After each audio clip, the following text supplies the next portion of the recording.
No se nos puede olvidar la reverencia ante Dios. Una persona me envió un mensaje diciendo que los hijos de nosotros, los hijos de ustedes, se acercan a ustedes y sin tanta cosa dicen: papi, yo quiero tal cosa. Entonces la persona me decía: así también es con Dios. ¿Será que es así? ¿Será que es así? Ustedes miran la Biblia, y todas las veces que los personajes de la Escritura oran, siempre oran de una forma reverente, de una forma inspiradora, de una forma respetuosa. Pero ahora las personas quieren orar a gritos. Pero ahora las personas quieren orar imponiendo su voluntad. Y entre más lágrimas derramen, más cosas reciben. ¿Qué clase de evangelio es ese? Cuando la fe es totalmente gratuita, cuando la gracia es gratuita y la fe es la única manera de yo poder acercarme a Él. Es verdad que Él es nuestro Padre, pero el hecho de que sea nuestro Padre no nos da derecho a acercarnos a Él de una forma irrespetuosa.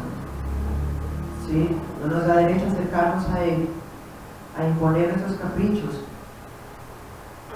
Amén. Le pedimos en ese caso sabiduría, reconocemos quién es Él, quién es nosotros, pero también se nos exige que tengamos una fe pura, es decir, ¿cuál es la fe pura? La que no le da lugar a la duda, que es el tema de esta tarde. Vamos a Marcos 11:23. Cualquiera, de cierto les digo, de cualquiera que diga a este monte: quítate y arrójate en el mar, ¿y qué? Y no duda en su mente, sino que ¿qué? Cree que será hecho lo que dice. ¿Qué va a pasar? Lo que diga será hecho. Pregunta: ¿será que las palabras tienen poder? Cualquiera podría decir: vea, aquí dice lo que diga será hecho, porque las palabras tienen poder. No, el contexto está diciendo que lo que usted dice será hecho, no porque usted lo dice, sino porque usted lo está haciendo con fe. Si usted y yo hemos recibido la fe del Señor, lo que pedimos a nuestro Padre nos será dado.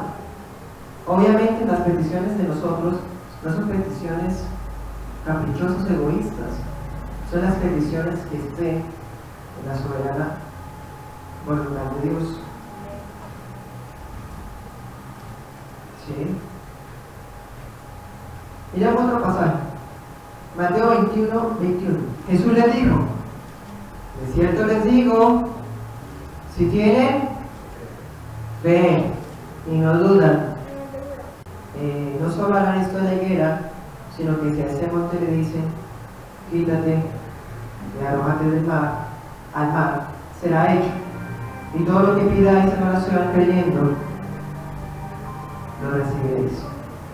Vean que está dando exactamente lo mismo que Marcos está diciendo y lo que Santiago nos está enseñando. ¿Por qué dice Santiago? Si nos acercamos a Dios y dudamos, ni piense que va a recibir algo. ¿Y qué dice Jesús? Que si nos acercamos a Él con fe, va a recibir.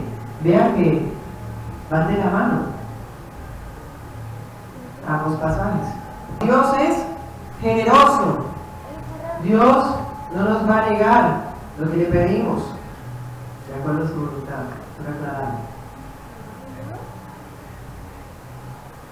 Pero así como Él está dispuesto a darnos sin reservas sabiduría, de la misma manera espera de nosotros que cuando usted y yo oremos, lo hagamos con una confianza sólida. Que cuando nos acercamos a Él, no haya reservas de duda. Porque es justo. Dios está dispuesto a darnos todo de Él. La sabiduría es un atributo de Dios. Es algo que le pertenece a Él. Y Él está dispuesto a compartírnoslo. Entonces lo único que exige nosotros es que si nos acercamos a Él, por lo menos que no tengamos reservas de que dudamos de Él. Es como una relación recíproca. Él está dispuesto a darnos, pero proporcional a la fe que tengamos usted y yo.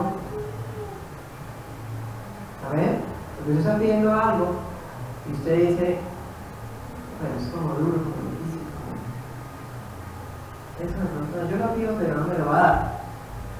Pues no esperen que va a recibir usted algo del Señor. Además, recordemos, ¿qué decía Hebreos 11:6? Sin fe es imposible. Es imposible agradar a Dios. La duda es el obstáculo más peligroso. Es el complique que nosotros mismos nos ponemos entre nuestra comunión con Dios. Además, hermanos, usted y yo tenemos que saber lo siguiente. Si tenemos fe, no tenemos duda. Si tenemos duda, nos falta fe. Pero no pueden vivir las dos a la vez. ¿Sí vemos lo peligroso que es la duda?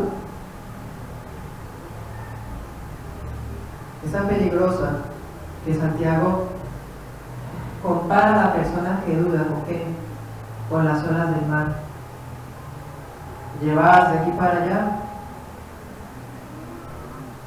Si usted y yo creemos, no debe haber espacio para la duda. O habita la una o habita la otra. Con fe agradamos a Dios. Así que si nos falta fe, ¿qué pasa? No podemos agradar a Dios. ¿Sí? Es lógico. Dice la Biblia. Sin fe es imposible agradarlo. ¿Y con duda qué pasa? No lo podemos agradar. Si con la fe lo agradamos, con la duda, ni se nos pase por la mente que Él nos va a dar lo que pedimos. Hermanos, ¿cuántas veces somos personas llenas de dudas? ¿Cuántas veces nos portamos como Pedro allá en Mateo 14? En Mateo 14 está Pedro en la barca y hay una tempestad tremenda y Jesús está caminando sobre el mar y le dice a Pedro, ven. ¿Qué hace Pedro? ¿Ustedes se acuerdan de la historia, cierto? Pedro se baja del arca y empieza a caminar. Imagínense eso, caminar sobre el mar.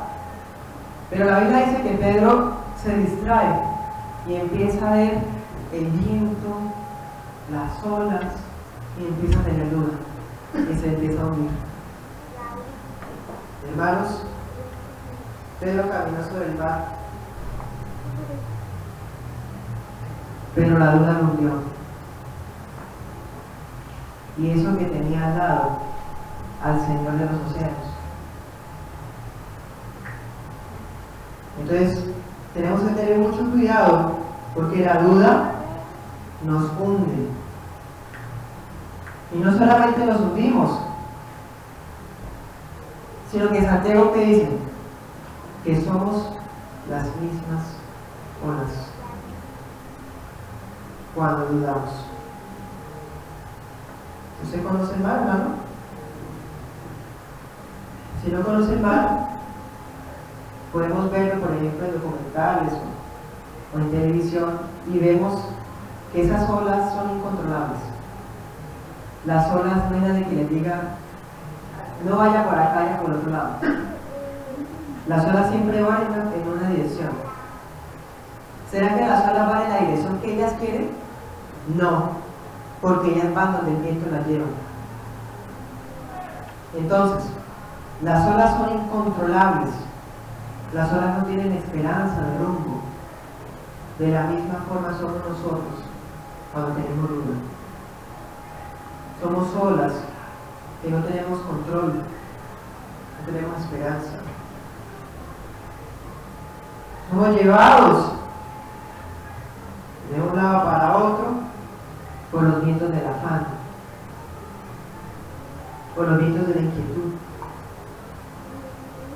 por los vientos de la inestabilidad emocional. Recordemos que en el versículo 5 decía: pídale a Dios sabiduría. Y en el versículo 6 dice: no dudando, porque no recibirá. ¿Eso qué quiere decir? Que el que no tiene sabiduría de Dios es la persona que duda. ¿Quiere diagnosticar la falta de sabiduría que tenga? Miren cómo están los niveles de duda. Porque si usted se acerca a Dios para pedir sabiduría, vea que la duda está presente. Si alguien se acerca a Dios para pedir sabiduría, pero duda, no piense que recibirá. O sea, sinónimo de falta de sabiduría es duda.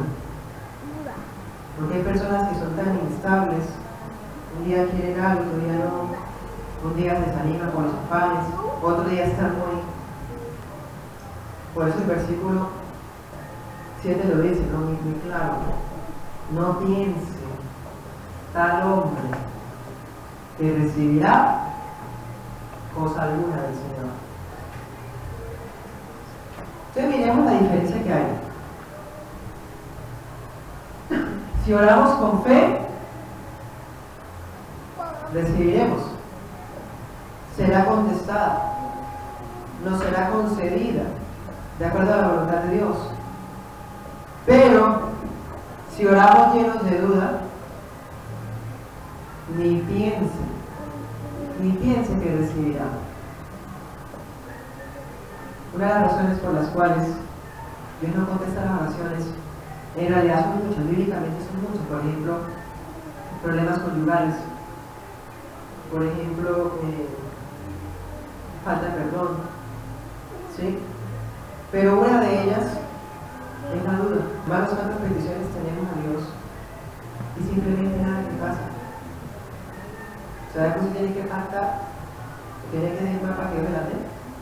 No, Señor, tiene que tener fe, tiene que arrepentirse, arrepiéntase, para que tenga la fe genuina. Cuando tenga la fe genuina, usted será recibido como un hijo de Dios, al cual Dios no le va a negar lo que le está pidiendo, sino que le va a lo que está pidiendo abundantemente y sin reproche. Obviamente, lo que Dios da no es para satisfacer nuestros deseos, hermanos, porque no somos dignos de ir ante Dios y decir: Señor, tengo fe, dame dinero. Claro, eso está de moda. Hoy Dios se puede pasar los canales y ver algunas personas que empiezan a hacer mercadería con el Evangelio. Si tú tienes fe, recibirás tanto, pero tú tienes que dar tanto porque sí, de acuerdo a lo que tú des será que recibirás. ¿Qué clase de blasfemia es esa? Lo único que el Señor nos exige es fe y que reconozcamos quién es quién. Muéstrame en la Biblia a alguien que haya pedido riquezas. Nadie. Recordemos a Salomón. ¿Salomón pidió riquezas? No. Salomón pidió sabiduría. ¿Y Dios qué dice? ¿Le pides sabiduría? Te daré lo que no me pediste, toma riquezas. Porque la Biblia dice: buscar primeramente el reino de Dios y su justicia, y las demás cosas vendrán por añadidura. Pero hay personas que buscan el reino de un Dios de por ahí, quién sabe dónde, de la Biblia no. Y son personas injustas. Y van en busca de añadiduras.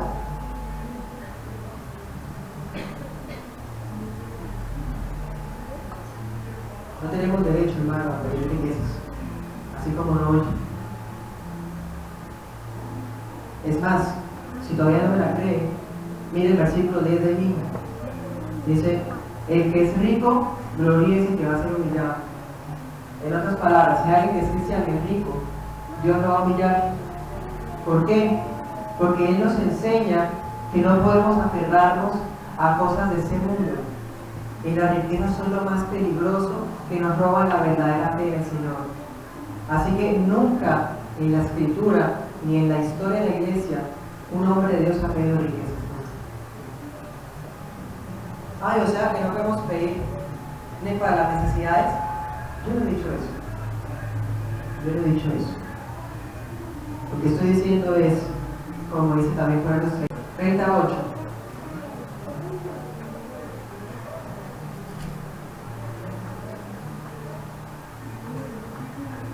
¿Cómo es la oración del Hijo de Dios respecto a las riquezas? Proverbios 38 dice: vanidad y mentira aparta de mí, y no me des pobreza ni riquezas, sino susténtame con qué, con el pan necesario. ¿Qué dijo Jesús? Mateo 6: el pan nuestro de cada día, dánoslo hoy. Y hoy día hay personas que en el nombre de Jesús quieren vender cosas, quieren vender riquezas, y eso no existe. Eso no existe. No es posible. El Señor nos va a otorgar a ustedes y a nuestras familias, hermanos, aquello que nuestra familia necesite. Porque si usted es hijo de Dios, Dios no va a permitir que sus hijos aguanten hambre. Pero no se ilusione de una forma engañosa de que porque es hijo de Dios va a ser rico. Todo lo contrario. Si hay un hijo de Dios que es rico, Dios lo va a humillar. ¿Amén? Eso suena difícil, ¿cierto? Claro, en una cultura materialista, ¿cómo no va a sonar difícil eso? Pero para alguien que preferimos las cosas celestiales, ya las sabíamos, ¿sí o no?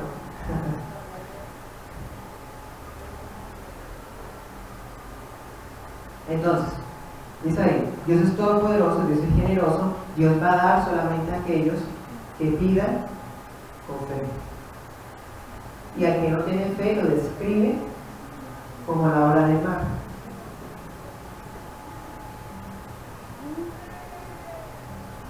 Entonces, ¿quiénes son las personas que más dudan? De acuerdo al contexto, son aquellas que no han pedido sabiduría. El mes pasado mirábamos que aquellos que no piden sabiduría son aquellos que son autosuficientes, aquellos que se creen orgullosos y que no necesitan de Dios. Esas personas son las que también habitan la duda, no han pedido sabiduría.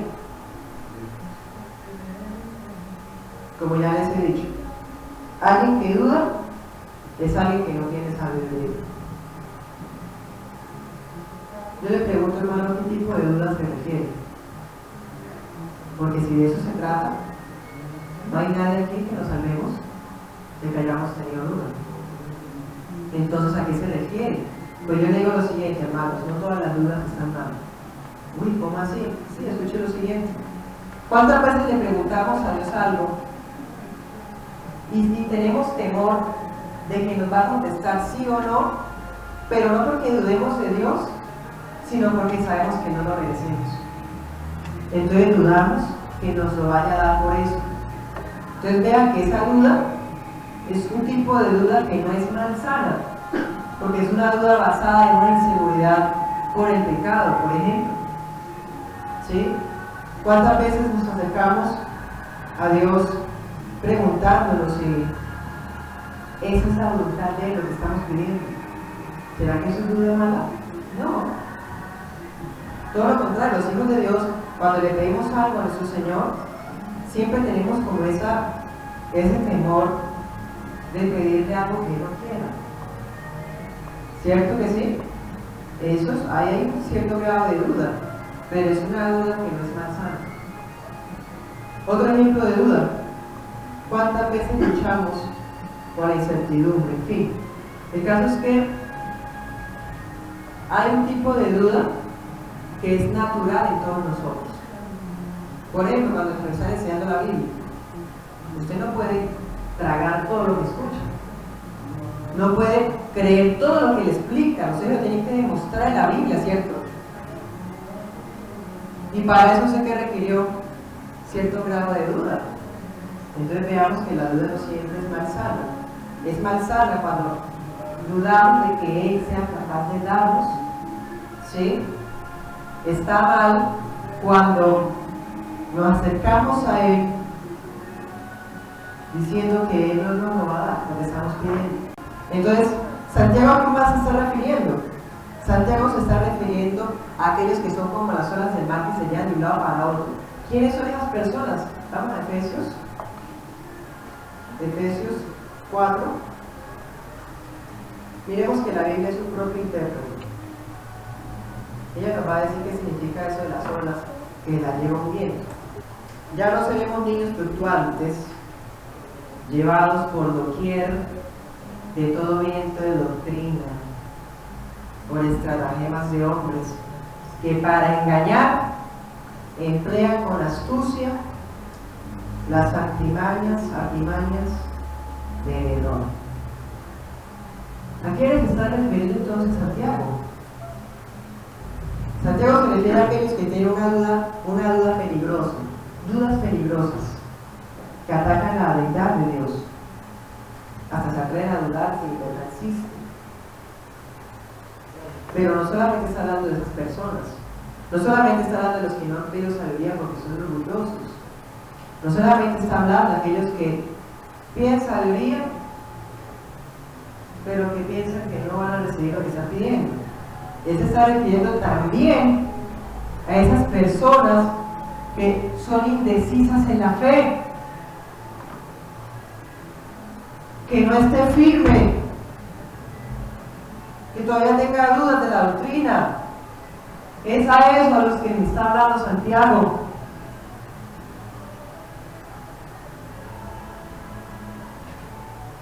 Está bien que tengamos inseguridad por culpa de nosotros mismos, pero está mal que la tengamos contra la palabra, porque no hay nada más frustrante y triste que aunque se le está demostrando con la Biblia, las cosas no lo crean. Eso es más triste aún, porque no le crea lo único. Entonces, ¿qué creen? Le crean solo nomás. Es a esos a los que les habla Santiago, a esos indecisos, esos que son inestables en su ánimo con Dios, quieren buscar a Dios, están muy animados, y a la otra semana vienen casi obligados, o a la otra semana no vienen porque llovió. Es a eso a los que se les refiere. Y les dice: no piensen que tal actúa recibirá cosa alguna, porque han entregado sincera y plenamente el corazón al Señor. Porque cuando hay fe en nosotros, oramos al Señor con total sinceridad. No tenemos dudas infecciosas respecto a la doctrina de nuestro Señor Jesucristo. Un día piensan una cosa, otro día piensan otra. Un día vienen testigos en Jehová y los convence, otro día un adventista los convence, un día ve la televisión a un neopentecostal, le creen y hacen una mezcolanza de cosas. Esas personas son como las olas llevadas por todo viento de clima. No piensen que recibirán algo del Señor, porque no tienen fe, la fe ninguna la tienen. Igual que aquellas personas que quieren tener un pie en el mundo y otro pie en el pueblo de Dios. Quieren ser cristianos de iglesia el domingo, pero son unos impíos los miércoles. A esas personas les está hablando Santiago. Ni piense que el que así actúa recibirá algo del Señor. Ese tipo de personas son faltos de sabiduría, faltos de humildad, faltos de fe. La única salida que tienen, ¿cuál sería? Que el Señor les añada su temperamento, su carácter, para que ya dejaran de ser tan inestables, tan indecisos. La única esperanza que tienen es que Dios haga un milagro en sus vidas. Que cuántas veces en estas sillas se sientan personas que, aunque están mirando la Escritura, se rehacian, se endurecen a lo que están leyendo ahí en sus propias caras.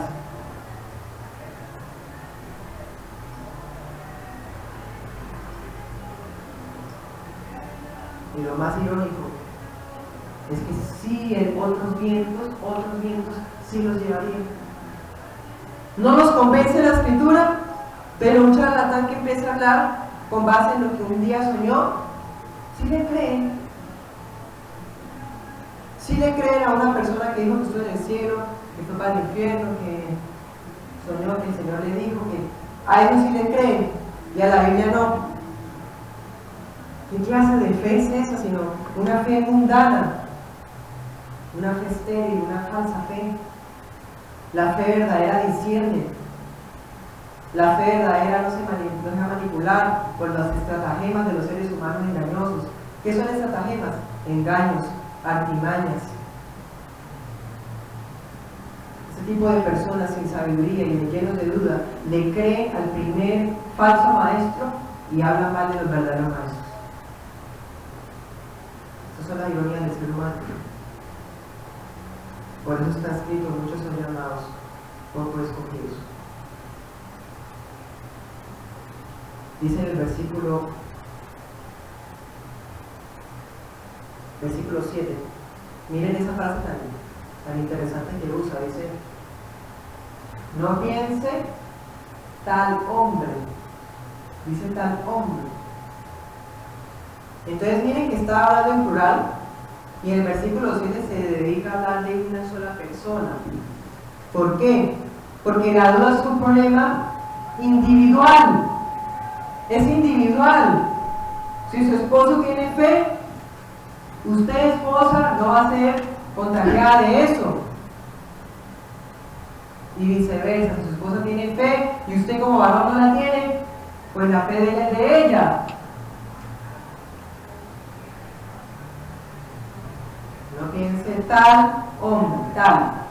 Le está hablando a la iglesia, ¿no? Miremoslo. Dice en el 2, ¿no? Hermanos míos. Y en el 7 dice: no piense tal hombre. De hablar en plural pasa a hablar en particular.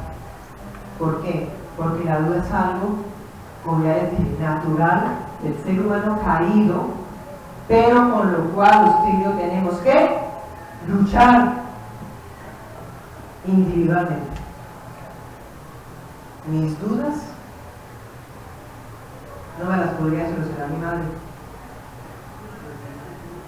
porque si ella me demostrara: pero mire, y como mi corazón sería inconstante, llevado por todo viento, a veces ella me muestre: no, es que a mí no me cuadra, no creo. Porque la duda la tienen aquellos a los cuales el Señor no les ha dado el don de la fe. No piense tal persona, tal hombre, que recibirá cosa alguna. ¿Por qué? Duda de la veracidad de la palabra, ha dudado de la existencia de Dios, duda de las promesas de Dios, duda de la predicación expositiva. La predicación expositiva es la predicación que les muestra un pasaje y se los trata de desmenuzar todo a la luz de toda la escritura. Eso es predicación expositiva. Dudan de la organización de la iglesia. En fin, duda de todo. De todo lo que no debería dudar, duda. Vacila. No está de acuerdo con nadie, sino con su propia miseria. El único que lo convence es el mismo. Y el mismo es inestable, insensato. ¿Cómo se va a convencer el mismo si es un miserable, pobre y ciego? Las personas que están llenas de duda son aquellas que nadie las puede convencer, y a la única persona que esas personas le creen es a ellos mismos.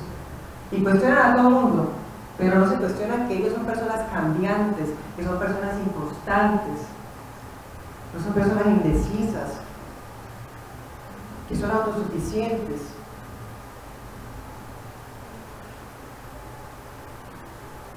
La oración de esas personas, si es que se puede llamar así, ¿no? La oración de esas personas, ni piensen que recibirán respuesta. Y piensen, porque ya lo hemos mirado, la oración del impío es abominación a Jehová. Una persona que está llena de dudas, una duda infecciosa como la que estamos hablando, es una duda que prueba que la persona no es salva. Si no es salva, no es hija de Dios. Entonces, ¿cuál oración va a escuchar el Señor si el Padre oye las oraciones de sus hijos? Pues Salmos dice que nadie mentiroso, nadie que haya derramado sangre inocente, nadie que ha sido defraudador puede acercarse a su presencia.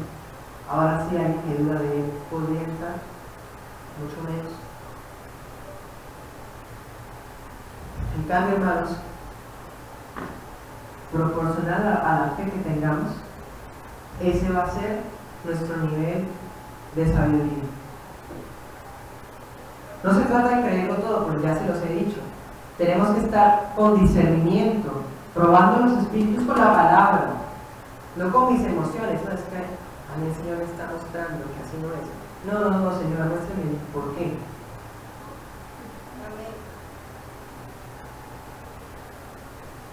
Porque de pronto no es el Señor de señores, sino el Señor usted, el Señor yo, el que le está diciendo que no le crea la verdad. Así que tengamos mucho cuidado, porque vemos que eso es un problema individual y es una lucha que tenemos cada uno de nosotros toda la vida. Pues dice ahí, si a uno le falta fe, ¿cuántas veces si a uno le falta sabiduría? Pídala. ¿Cuántas veces le falta sabiduría? O más bien, ¿cuántas veces toca pedirla? Siempre. O sea que tenemos que estar constantemente pidiendo sabiduría y constantemente creciendo en fe. En fe.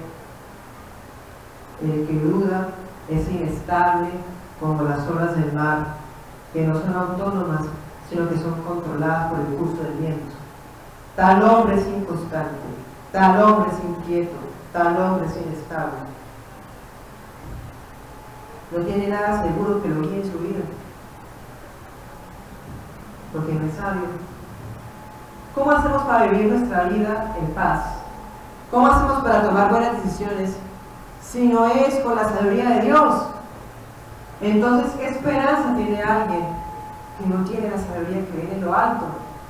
Pues ninguna. No tiene nada seguro. Hay una expresión muy impresionante que usa Santiago, miremosla, en el versículo 8. Dice que es una persona de ¿qué? Doble ánimo. Doble ánimo. Esa frase es de pronto fácil en español, pero en griego, en el idioma original, es como si dijera que es una persona que tiene dos almas. Una persona que tiene, en los términos de hoy, siglo XXI, dos personalidades. Las personas que dudan son tan inestables que tienen doble personalidad. Tienen dos caras, tienen dos almas, tienen dos tipos de ánimo. Siempre son dos. ¿Cuántas veces usted ha conocido personas a las que usted las mira y son muy agradables? Usted voltea, mira y ya no. Cambian muy rápido. Lo que hoy día llaman bipolaridad, sería como lo más parecido. Pero no hay que ir tan lejos. No hay que ir tan lejos. Porque la doble personalidad se manejaría cuando usted tiene mucha curiosidad de Dios, mucha curiosidad de la doctrina, pero aún así tiene sus reservas. No, pero es que esa doctrina es muy fuerte, ¿no? El mismo tiene doble personalidad, tiene una idea que lo impulsa a creer y a buscar algo, pero ahí mismo, en su mismo cuerpo, tiene otra idea que le dice que no. Dos personalidades. Hermanos, la Biblia dice que nuestro Dios nunca cambia, que nuestro Dios es uno, único. Así también nosotros no podemos tener duda y tampoco tenemos derecho ni debemos ser personas inestables emocionalmente, con doble personalidad. Esa es la raíz de la hipocresía. Ni piense que tal persona recibirá cosa alguna del Señor. Pero ¿por qué si Él ama a todos? Él ama a todos y Él les da a todos, porque Él es el Dios de todos. Pero aquí dice, no piense que tal persona recibirá cosa alguna. Hay nada que hacer. Otro ejemplo de doble personalidad. Que usted se encierra en oración por algo, ¿sí? Y aunque usted está orando por ese algo, por ejemplo, vamos a orar por empleo, el clásico. Oro por empleo, Señor, que un empleo estable, en el que gane, pues, Señor, los salarios, Señor, yo, Señor, bueno, usted empieza a decirme todo. ¿Y por qué doble personalidad? Porque cuando termina de orar, ni pasa hojas de vida, se queda sentado y espera que Dios haga un milagro y no sé de dónde. Eso es doble personalidad.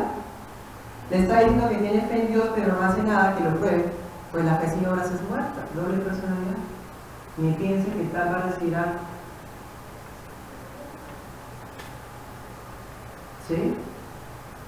O está orando por algo y termina de orar y todo el día, aquellas personas que por ejemplo me dicen, y ustedes también han dicho eso seguramente, es que yo no necesito ir a la iglesia, yo oro todo el día. Si a los cristianos nos cuesta orar, ahora que un tío me diga que ora todo el día, yo no lo creo ni bien. Yo oro cuando me levanto, y apenas me levanto, yo me pongo de rodillas en mi cama. Es que usted mira, yo soy muy de fe, mis papás me enseñaron. Yo me pongo de rodillas, hago un Padre Nuestro y empiezo a... Y bueno, y el otro día, ¿qué? Las otras horas del día, ¿qué hace? No, pues trabajo.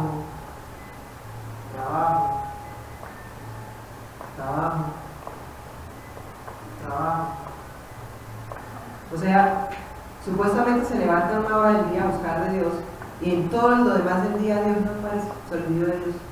Doble personalidad.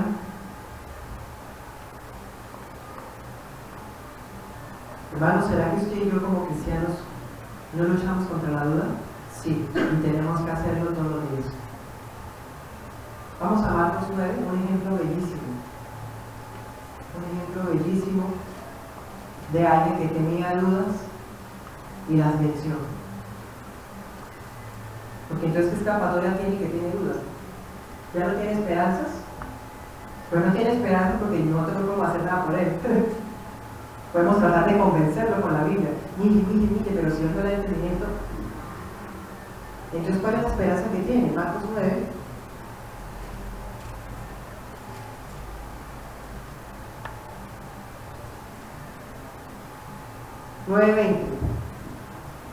Dice, le trajeron a Jesús un muchacho endemoniado, y cuando el espíritu vio a Jesús, lo sacudió con violencia,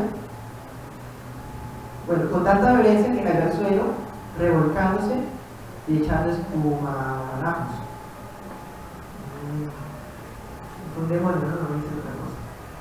Interesante. 21 dice, Jesús preguntó al Padre, ¿cuánto tiempo hace que le sucede eso? El papá le dice, desde niño. Era como ataques epilépticos. 22.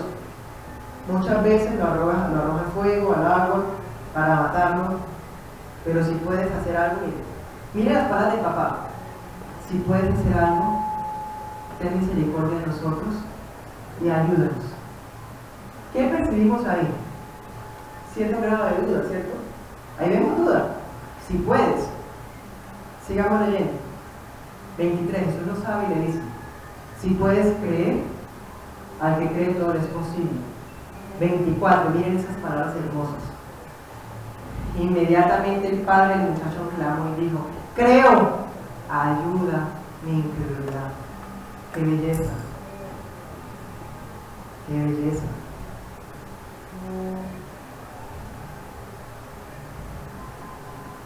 ¿Sí? Finalmente el muchacho fue sanado. Pero vea que este hombre estaba luchando con qué, con la duda, con la incredulidad. ¿Y qué hace él? Él ama a Cristo y le dice, creo. Pero él sabe que Cristo no le cree que crea. ¿Sí? ¿Me entienden?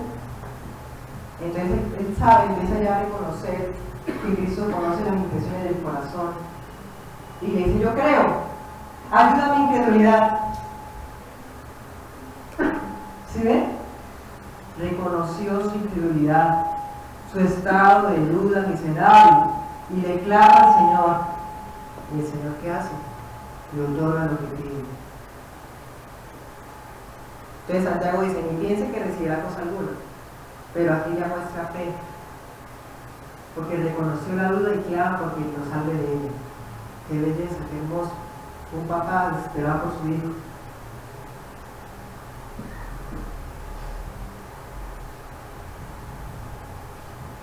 Hermanos, para terminar les tengo que decir lo siguiente. Lo que tenemos que hacer es reconocer la duda, disponernos a vivir fe y clamarle al Señor para que nos dé su fe pura.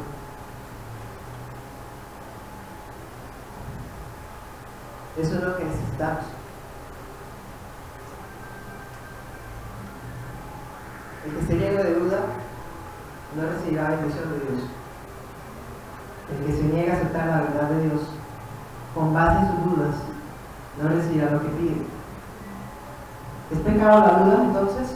¿La duda infecciosa de la que estamos hablando? Sí.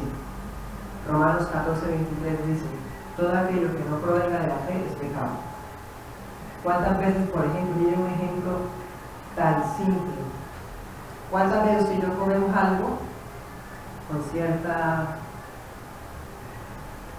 duda? ¿Hay duda? Está dudando de lo que come. Romanos 14 dice, todo aquello que provenga de la duda es pecado. Todo aquello que no provenga de fe es pecado. Aún hasta en esos detalles más. Entonces vea que definitivamente nadie nos podemos escapar de estas luchas. Todo lo contrario, tenemos que reconocerlas y clamarle al Señor porque nos dé su verdadera fe. Oremos.